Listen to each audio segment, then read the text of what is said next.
Olá! Primeiramente, seja muito bem-vinda, seja muito bem-vindo. Hoje teremos uma aula sobre artes na educação infantil e ateliê, que é uma dúvida de muita gente. O que é um ateliê? Como pode ser feito um ateliê? Vou olhar para baixo às vezes, porque eu estou com um roteiro que eu disponibilizei, que modéstia à parte ficou muito legal, muito bom. Eu amo muito esse tema, amo as diferentes linguagens, e a linguagem artística é uma delas, que pode enriquecer muito as aprendizagens dos nossos estudantes, inclusive em alfabetização. Aí eu tenho como base esse livro incrível da Suzana Rangel Vieira da Cunha e Rodrigo Sabala. Sou fã dos dois autores que organizaram o livro, e dentro dos capítulos tem outros autores que discorrem sobre esse assunto maravilhoso, que é a arte contemporânea e educação infantil, crianças observando, descobrindo e criando. Vou fazer uma aula mais detalhada desse livro, mas ele é uma das bases, assim como o maravilhoso, incrível, o Guia de Reggio Emília, Sem Linguagens da Criança, que também terá uma aula mais detalhada. Mas, por enquanto, eu tenho aqui meu roteirinho, que serviu como inspiração, né, juntamente com esses livros, com alguns vídeos que eu vi, inclusive da Suzana Rangel, que eu vou trazer esse assunto e também um pouquinho das leituras que eu trouxe. A primeira coisa que eu quero trazer para vocês, aqui no finalzinho do livro de Reggio Emília, e eu também quero disponibilizar isso em breve, é um glossário. Um pequeno glossário de termos utilizados por educadores em Reggio. Eu não vou ler o glossário inteiro, mas aqui tem o conceito e a definição de ateliê e atelierista. Então, o que é o ateliê? O ateliê nada mais é do que uma oficina ou estúdio mobiliada com uma variedade de materiais e de recursos usados por todas as crianças e adultos em uma escola. Perfeito. Atelierista é o professor com formação em educação artística ou um artista local que é encarregado de ficar aí nesse ateliê. Esse profissional tem a função de auxiliar no desenvolvimento do currículo, bem como de registrar e documentar as atividades realizadas. O que isso significa? Quando eu penso em arte e educação, em arte na educação infantil, que é o nosso foco, mas nós podemos levar isso para todos os segmentos, todas as etapas, eu preciso considerar o seguinte. Nós temos, né, e a Suzana fala sobre isso no primeiro capítulo do livro, que é escrito por ela, o conceito pré-definido de que a arte é inata, de que a arte e a criatividade, né, primeiro que o professor ele pensa que ele coloca lá como um dos objetivos dele desenvolver a criatividade. Como que isso é feito? Para muita gente, a criatividade é inata, então já se tem muito forte esse hábito de rotular as crianças. Então, assim, ele é criativo, ela é criativa. Por que será que uma criança é mais criativa do que outra? Existem conceitos aí biológicos, inatos? Talvez. Mas o foco está em ampliar esses repertórios, em oferecer oportunidades com diferentes materiais.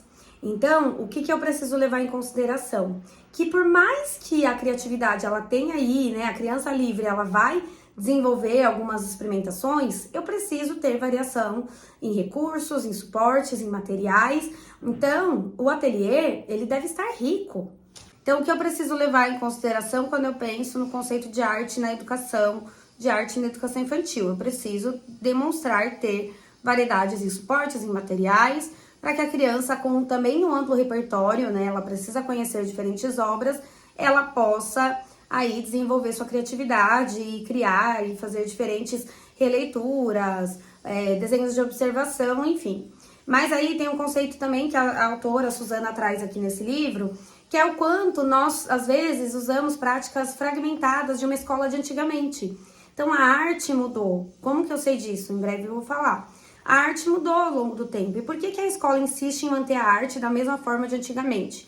Então, o que eu preciso levar em consideração? Ela dá um exemplo de duas obras, né, sobre o mar. O que esses autores fizeram para desenhar? Eles tiveram contato com o mar.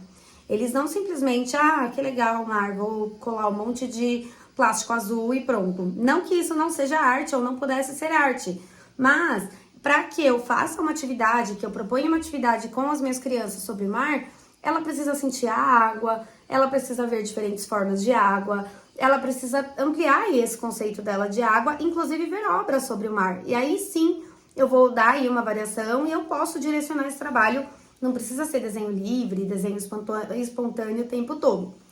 Então, o que eu tenho aqui?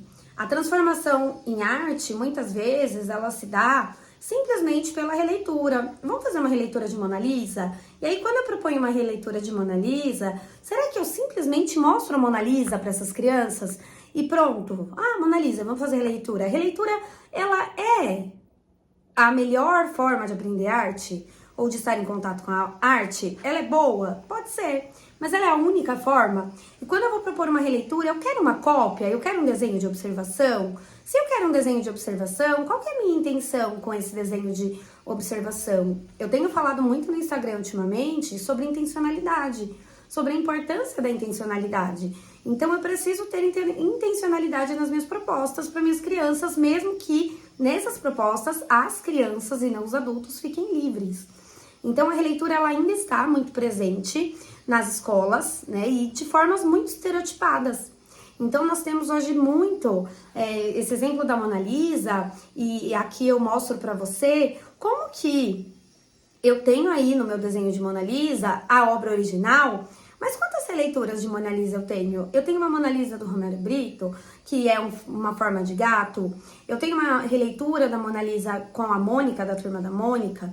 Eu tenho releitura de uma Mona Lisa com traço mais artístico e menos real, né? De uma mulher real e mais de um desenho mais doce, né? Mais delicado, talvez. Eu tenho uma Mona Lisa verde, porque a mulher, ela não é verde, mas isso é uma obra, não é uma pessoa real. Eu tenho aí uma versão Mona Lisa Tarsila do Amaral. Enfim, esses autores, se nós formos pesquisar, esses pintores, me desculpe, eles tiveram referências de Mona Lisa que fizeram chegar nesse resultado final. E uma coisa também importante quando eu penso em arte e educação infantil, é que antigamente, e ainda hoje muito se valorizava, e ainda hoje muito se valoriza, o resultado final, e pouco se valorizava o processo. E eu tenho um viés aqui, né? Eu trago um viés aqui junto com essas referências que eu trouxe, mais de processo, a importância do processo, né? O processo é fundamental. Então, voltando aí um pouco ao ateliê, ele é um espaço não único que pode propiciar momentos para que a criança ela explore, ela desenvolva juntamente com outras estratégias, né? E ele é um espaço importante na escola, porque lá a criança ela vai poder se expressar de diferentes formas, né? Com mais materiais, em outros suportes, né? Então, o que são materiais? O que eu uso para pintar? O pincel, o carvão, o giz de lousa, o giz de cera, o giz molhado. Então, tem outras formas, né? Além do lápis de cor e tudo mais. E também os diferentes suportes. Onde que eu desenho? É no asfalto do parque? É uma pintura no azulejo? É no papel camurça? É na lixa?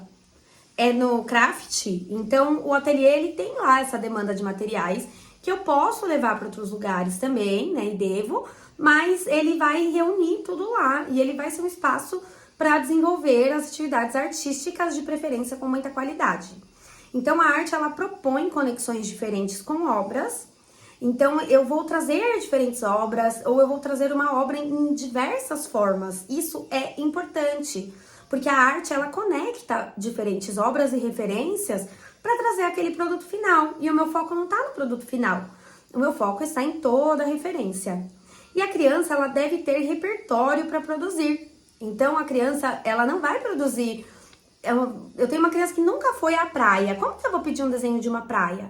Ah, então eu só posso propor um desenho de uma praia para criança que já foi na praia? Não. Mas vamos fazer lá uma atividade com aquele satélite, onde nós vamos visitar diferentes praias, comparar as praias de diferentes lugares do mundo. Tem algumas praias que tem pedrinhas em vez de areia, tem outras que tem areia. Aí eu tenho aquela areia mais fofa, eu tenho aquela areia mais molhada, eu tenho praias muito sujas, eu tenho praias muito limpas. Eu tenho praias que a água ela é limpa, mas não é aquele azul ou não é aquele verde. E outras têm um tom muito forte de verde, outras têm um tom muito forte de azul. E será que eu posso, né, levar minhas crianças aí no satélite para as Maldivas, para comparar com a praia da Praia Grande, para comparar com as praias do Nordeste? Então, é importante a criança ter essa referência e também diferentes obras de praias, né? Obras de mar. para que essa criança ela consiga ampliar esse repertório, ela vai me falar. Outra coisa que é muito comum é um uso excessivo da linguagem, única e exclusivamente a linguagem do desenho. E eu tenho outras linguagens. Vamos ouvir música? Vamos tentar desenhar o mar de acordo com o som, onde a criança, de acordo com esse som, ela vai produzindo aí traços e linhas diferenciadas. Então, eu exploro outros sentidos do corpo que vão fazer com que essa criança crie conexões cerebrais que vão ser importantes para sua inteligência como um todo, além da criatividade. Então, eu coloquei a música e a criança vai fazendo a sua linha de acordo com essa música. Ou, aí eu já estou trabalhando além da linha, né, da forma do desenho, a audição, a visão. Né? A visão, ela tá lá no observatório de uma imagem, mas ela também pode estar em outras propostas. Vamos fechar o olho e desenhar sem enxergar, sem a visão? Então, eu tô trazendo outras formas. Ou um colega canta e os outros fazem a linha nesse ritmo. Então, eu consigo trabalhar diferentes linguagens. Então, a criança, ela precisa de repertório para produzir. E quando eu falo de repertório para produzir, não é só trazer diferentes e diversas obras. Quando eu falo em repertório para produzir, eu vou propor que essa criança, ela faça também atividades com outros sentidos do corpo, atividades, ter contato com aquele material, se for possível, como é o caso da água, em diferentes formas, e visualizar muito mais do que apenas em obras, né? Como que é esse mar? É ter muitas referências, é ver que as coisas não são iguaizinhas. Então, uma das coisas que é muito importante de falar, e por isso que eu tô com os 2 livros, é que a ideia de ateliê na educação infantil, ela vem de Reggio Emilia. Para quem não sabe, Reggio Emilia é uma cidade da Itália, não é uma pessoa. O Loris Malaguzzi foi o idealizador de Reggio Emilia. Mas a ideia do ateliê veio lá, né, com o atelierista, tanto que eu li do glossário aqui, do livro Sem Linguagens da Criança, essa ideia de ateliê e atelierista. Isso significa que só vou fazer arte no ateliê? Não, mas lá estão reunidos os diferentes elementos para isso.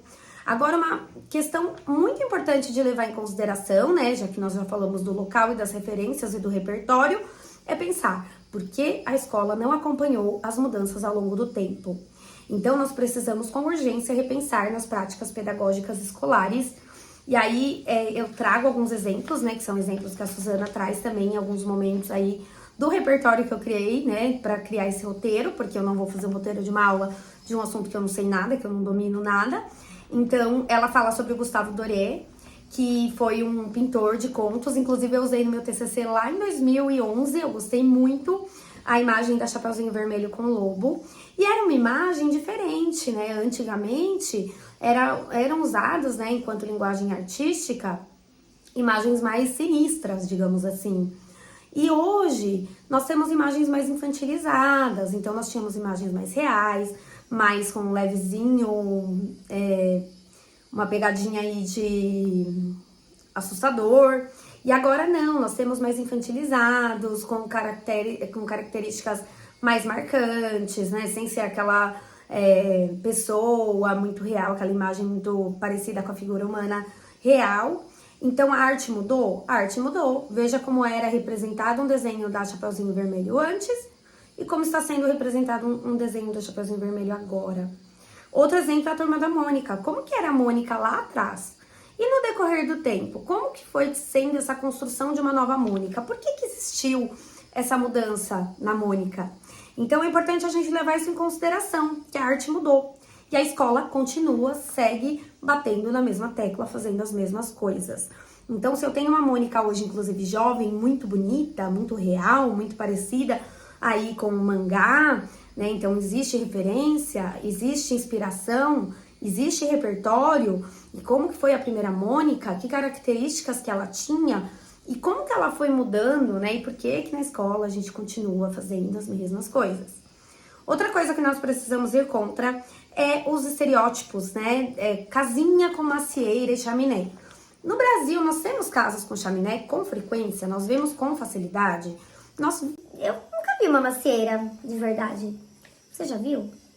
Então, por que na escola as crianças desenham uma árvore com maçã, né? Por que elas desenham as chaminés? Ah, ela conhece, ela mora no condomínio e tem a casa com chaminé. E os outros diferentes tipos de moradia que nós temos? A criança precisa ter contato e referência.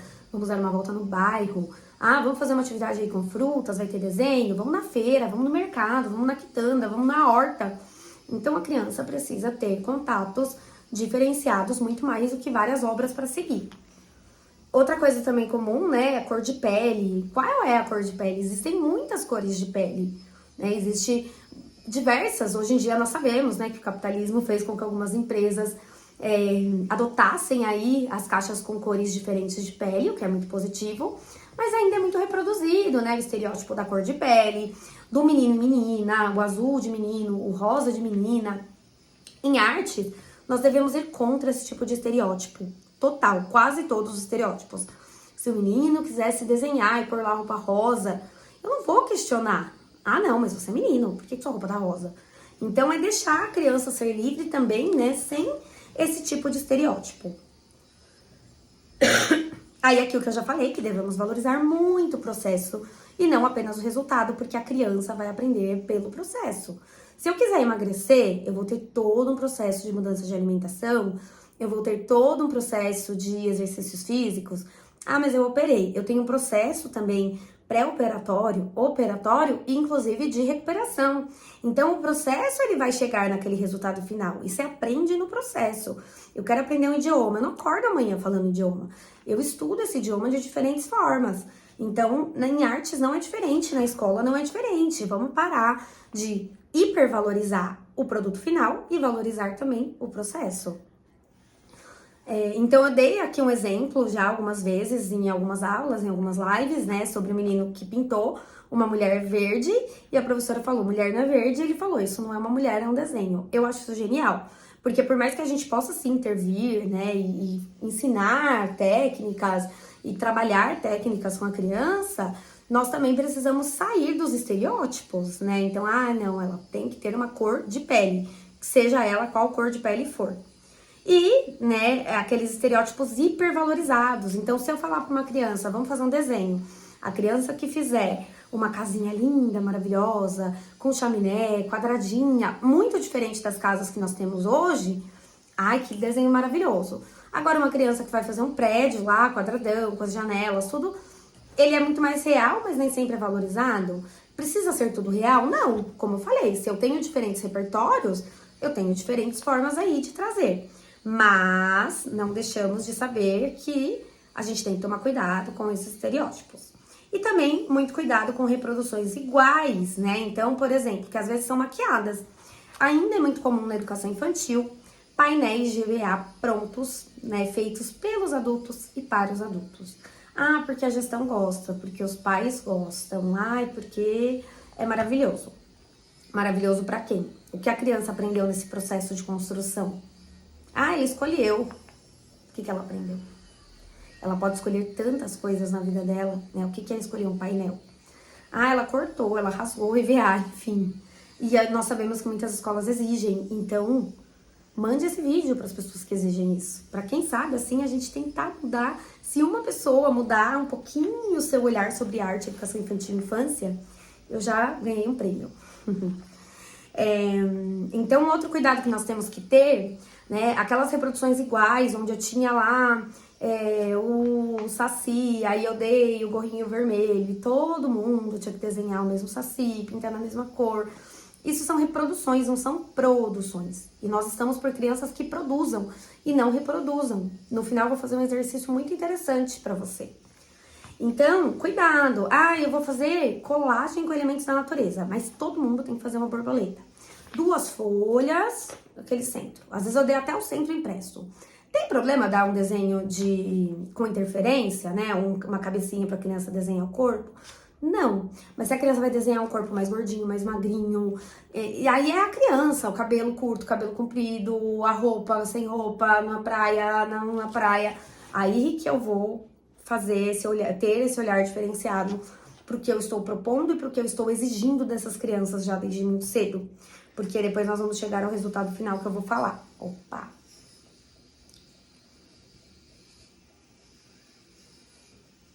Então, importantíssimo mudar as linguagens, né? Então, são diferentes linguagens. Então, uma criança pode fotografar, isso é arte. Fotografia é uma arte maravilhosa, eu amo fotos, amo tirar foto de pôr do sol. Então, eu posso fazer com que essa criança, né, propor que essa criança tire fotos. Eu posso pedir outras coisas, né, e não apenas aquele desenho. Aí eu trago o exemplo, né, da casinha estereotipada com a macieira, que é um exemplo que eu gosto muito. Das reproduções iguais, né, onde eu tenho aí borboletas carimbadas de mãozinhas, flores com mãozinhas carimbadas, que eu particularmente não gosto. Que traz aí, né, aquela ideia de mão de criança é carimbo, não é carimbo. Ah, mas os pais gostam, as pessoas gostam.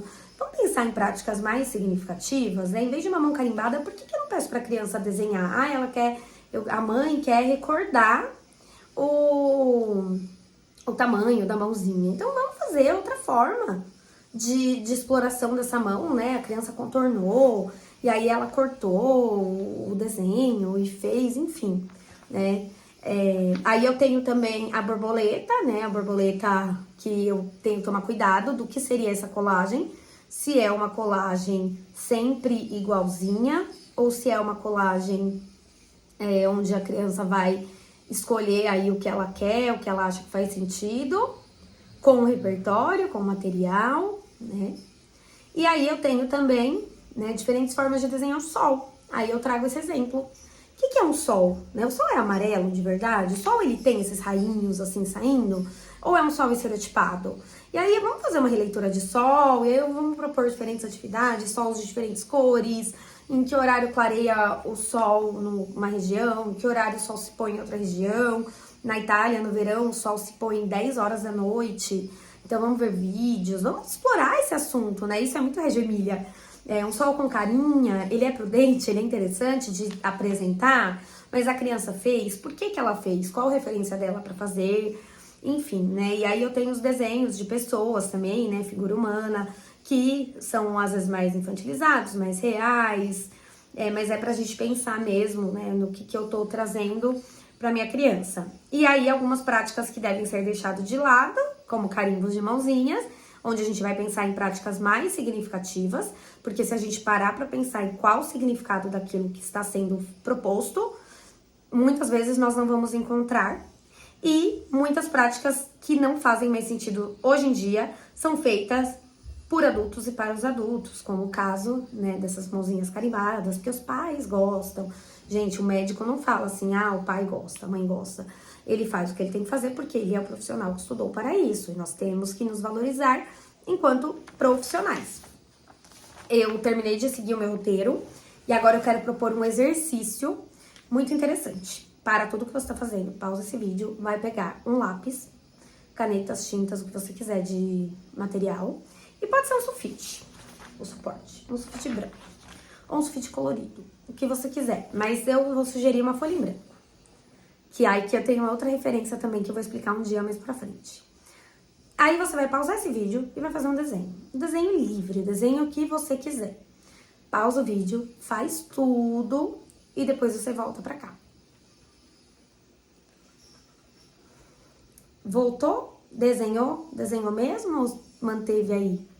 Vamos lá. Independente disso, eu quero trazer essa reflexão. Isso pode ser feito como dinâmica, tanto em reunião de pais, reunião com professores, encontros formativos, também até com as crianças, tá? Desenho livre, cada um vai falar, e no caso você vai me falar. E se você quiser, manda no direct, no WhatsApp, em algum lugar, o que você desenhou e por quê. E qual é a observação que nós fazemos nessa dinâmica? Que a maioria das pessoas, elas travam.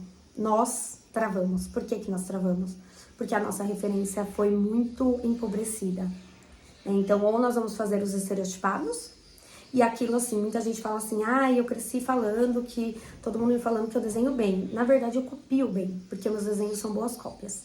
Então, será que eu tenho criatividade? Será que eu tenho repertório? Será que eu consigo fazer algo criativo e pensar no porquê? Eu não preciso formar arte educadores, artistas plásticos, mas eu preciso trazer referências para que as nossas crianças, daqui 20 anos fazendo uma dinâmica de folha em branco, elas saibam o que elas estão fazendo e elas façam desenhos que vão muito além dos estereotipados. Então pense nisso, né, porque nós queremos outras práticas e eu vejo você no próximo vídeo. Muito obrigada por ficar aqui até o final e tchau, tchau, um beijo!